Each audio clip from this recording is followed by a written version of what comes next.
Di Indonesia, secara formal agama yang diakui oleh negara hanya 6 agama, yakni Islam, Kristen Protestan, Katolik, Hindu, Buddha, dan Konfusio.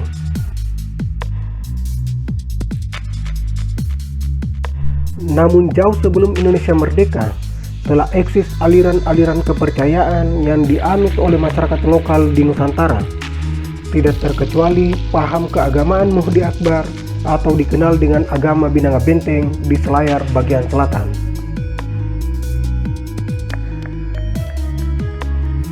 Lalu, bagaimana kemunculan paham keagamaan ini?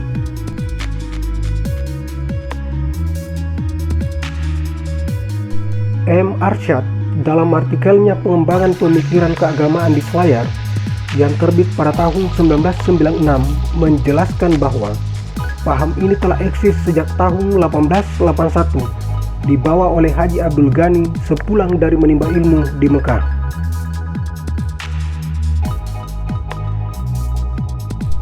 Haji Abdul Ghani, menurut penjelasan Mardi Adi Amin dalam artikelnya Tarekat Muhdi Akbar, begitupun penjelasan Anton Lucas dan Chris de Jong dalam artikelnya yang terbit tahun 2000 menyebutkan bahwa Haji Abdul Ghani adalah seorang mistikus Islam dari kalangan bangsawan lokal.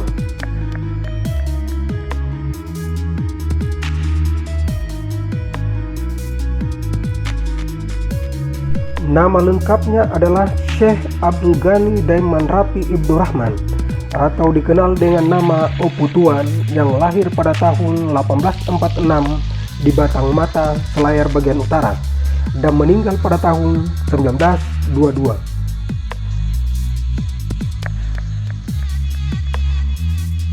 Haji Abdul Ghani atau Opu Tuan adalah seorang pedagang kaya, pemilik sejumlah kapal layar yang dipergunakannya untuk berdagang kopra ke Ambon, Jawa, Singapura, bahkan sampai ke Filipina.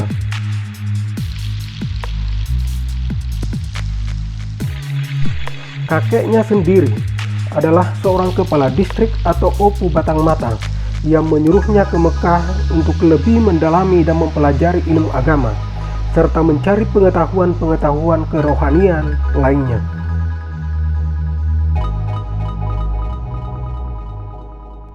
Haji Abdul Ghani melakukan perjalanan itu beberapa kali, termasuk ke Madinah dan Mesir, namun tidak jelas kepada siapa Haji Abdul Ghani berguru, baik di Mekah, Madinah maupun di Mesir.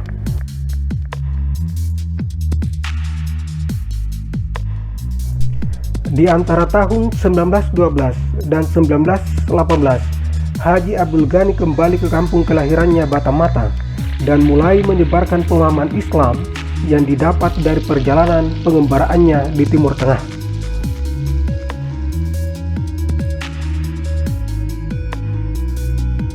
Pemahaman baru ini dinamakan Muhdi Akbar yang kemudian hari dikenal agama Binanga Benteng. Akan tetapi, pemahaman baru yang dibawanya menyangkut Islam menimbulkan reaksi penolakan dari masyarakat setempat.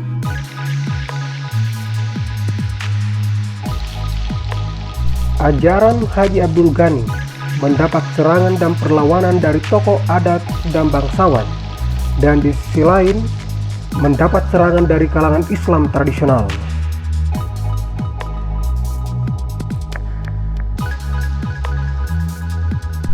Tokoh adat merasa terancam, kehilangan kewibawaan dan hak-hak istimewa mereka tergerus. Sementara legitimasi ulama lokal di hadapan murid-muridnya akan menurun.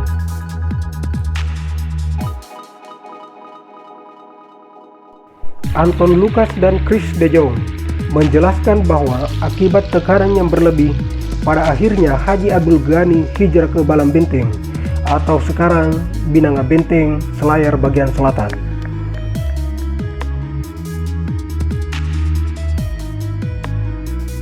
Lalu apa inti ajaran dari agama Binanga Benteng?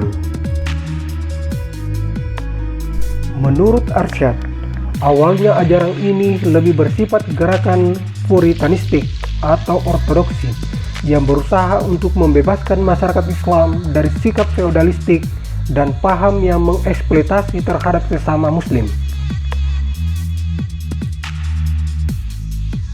Ajaran ini juga berusaha membebaskan manusia atas nama pahala dan sedekah untuk kepentingan tokoh agama yang disebut gurunta, serta pembebasan dari tahayul, setan, azimat, dan semacamnya yang dianggapnya bagian dari pra-Islam.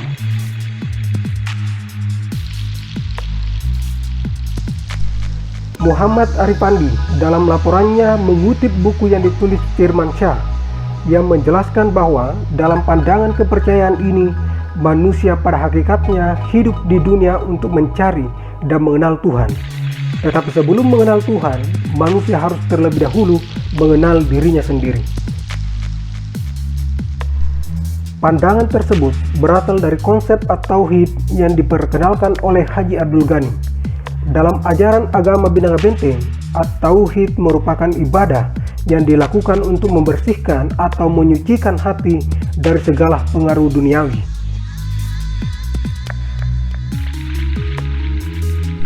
At-tauhid mereka lakukan untuk membawa Tuhan ke dalam hati mereka. Mereka yakin bahwa hati yang bersih akan ditempati oleh Tuhan. Puncak dari at-tauhid yaitu silenarang atau penyatuan diri dengan Tuhan. Silenarang memiliki arti meleburnya menjadi satu antara hamba dan Tuhan, sehingga tidak dapat dibedakan lagi yang mana hamba dan mana Tuhan.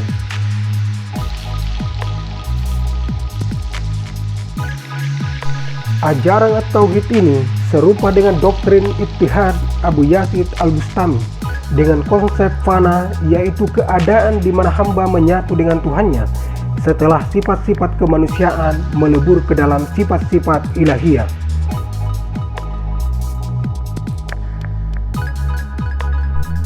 At-tauhid bisa dilakukan dimanapun dan kapanpun karena tidak terikat oleh ruang dan waktu. Misalnya, ketika tiba-tiba mengingat Allah atau mengingat tentang kematian dan kondisi memungkinkan untuk at-tauhid, maka dianjurkan untuk at-tauhid.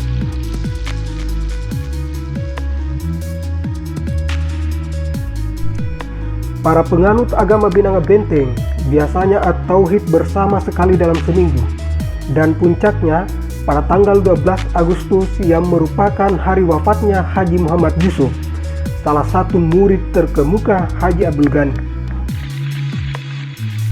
Ajaran agama Binanga Benteng tidak melaksanakan sholat ataupun puasa Ramadan, namun mereka diwajibkan menjaga hubungan baik dengan seluruh umat manusia tanpa memandang suku, ras, dan agama.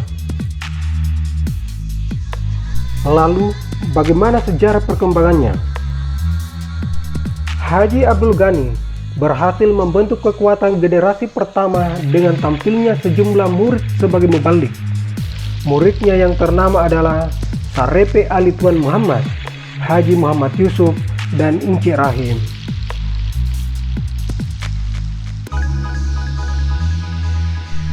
Namun, masuknya tentara Jepang membuat gerakan kelompok ini surut dan banyak tokohnya dipenjarakan atas tuduhan berkonspirasi dengan pemerintah Belanda kala itu.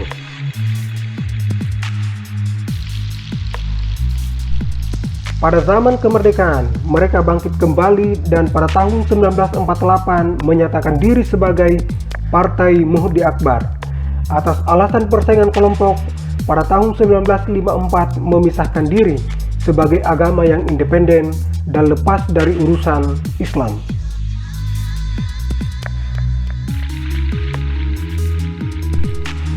Hal ini dikarenakan perlakuan aparat Departemen Agama yang diskriminatif, khususnya dalam kasus penanganan perkawinan dan kematian.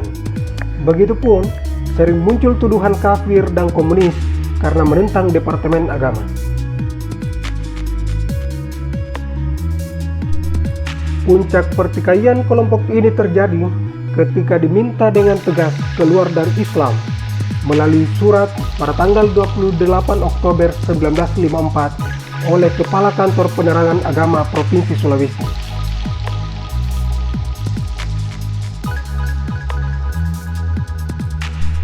Pada tanggal 23 Desember 1966 dilakukan sidang paripurna DPRD yang diikuti 13 orang anggota, termasuk ketua dan wakil ketua yang dihadiri sekretaris daerah mewakili Bupati Selayar. Sidang paripurna itu memutuskan pembekuan kelompok Muhdi Akbar atau agama Binanga Benteng dan pelarangan seluruh kegiatannya.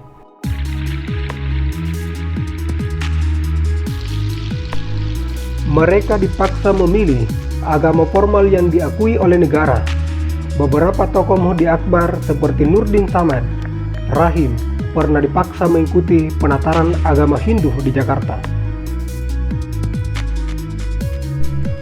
Bahkan Tuan Nyala sebagai pimpinan terakhir agama Binanga Benteng saat itu tanpa berpikir panjang memilih agama Kristen akibat tertekan dari pemerintah.